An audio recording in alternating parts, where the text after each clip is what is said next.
the many poignant scenes today, one of the most heartbreaking was seeing the Queen's great-grandchildren in mourning. That's 7-year-old Princess Charlotte breaking down. She and Prince George arrived with Mom Kate to Westminster Abbey, and inside, the 9-year-old prince in a navy suit solemnly sang alongside Dad William and seemed to get emotional. Charlotte's only jewelry, a small diamond brooch in the shape of a horseshoe, a tribute to her late Gan-Gan, who loved horses. Prince George is 9, and he now is second in line for the throne. So certainly he is being prepared. The children rode in a car chatting with Grandma Camilla. The car behind them, completely silent, with Meghan and Countess Sophie stoically staring out different windows. But when Meghan got emotional today, watch little Charlotte briefly turn towards her. The Duchess responded with a slight smile, unlike the House of Windsor's feuding brothers. What I didn't see was them together, other than in the procession. William was able to salute in uniform. Harry was not. This after Charles requested the Duke of Sussex wear his military attire for Saturday's vigil. Today, Harry and Meghan held hands. But what was interesting, the royal seating plan. It almost seemed like every effort was being made so that there wasn't an awkward moment where they had to sit side by side at one point. Charlotte was put in between them. Inside St. George's, William was gracious towards his brother, allowing Harry and Meghan to take their seats ahead of him. A few special nods to Her Majesty. Meghan wore the pearl earrings the Queen gave her. Her dress, a black version of the Stella McCartney cape dress she wore to the Queen's 92nd birthday. Kate had on the Queen's necklace, which Diana previously wore. Di's brother, Charles Spencer, honoring Elizabeth with cufflinks bearing her cipher. Princess Di's private secretary, Patrick Jepson, and her biographer, Tina Brown, gave us insights into where the royal rift goes from here. Had Meghan and Harry studied Diana's experience carefully, there was a lot there that might have helped guide them in their own relations with the royal family. Will this mend the fences? If ever there was a moment when a reconciliation could happen, this is clearly the moment. King Charles wiped back tears during the 1-hour service at Westminster. Norah O'Donnell, along with Gayle, anchored live coverage on CBS. Today, to me, he looked ashen-faced. It was like the weight of all of this came crashing down. It's the moment I've been dreading, as I know a lot of people have. He is trained for this for a very long time. He's ready. Of course, every detail of the day was carefully planned, including the symbols on the Queen's coffin.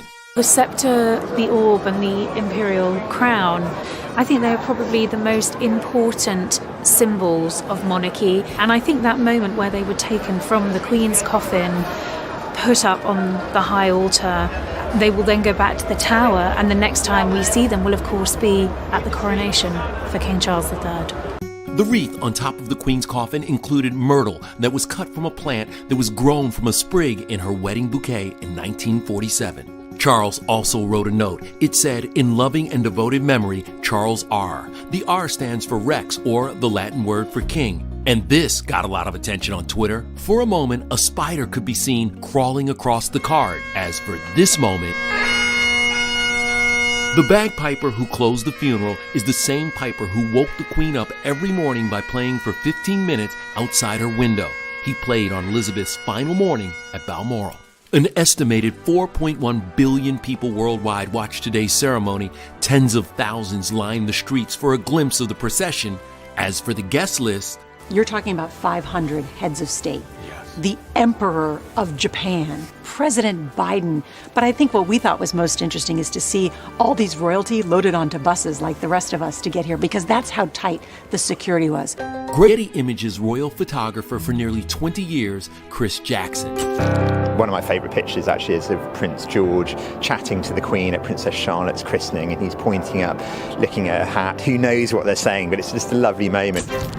What was it like when Prince Philip was still here? Do you know, I was so lucky to photograph Prince Philip and the Queen for their 73rd wedding anniversary, and then Prince Philip's opening up a card from his great-grandchildren, and you can see the Prince kind of lights up when he opens the card. They gave strength to each other throughout their life. And today, the Queen will be reunited with her Prince for eternity. I think that moment where the Queen's coffin was lowered down into the royal vault was very, very powerful. What viewers may not realise is that in that same royal vault, currently lying, is the Duke of Edinburgh's coffin, and they will both be interred together at this private ceremony, which won't be televised. She wanted that final journey to be made with Philip by her side.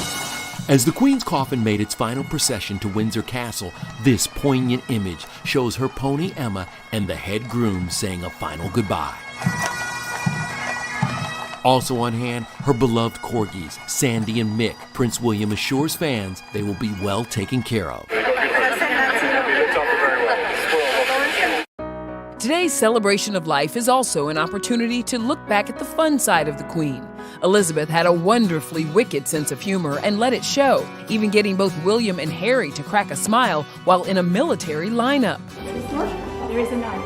I know there is. In 2012, the Queen's playful side was on full display when she dropped into the opening ceremony of the Olympic Games with James Bond. What's she like in private? Is she very funny. Really? Very funny. Wants to crack a joke and cracked a joke about me.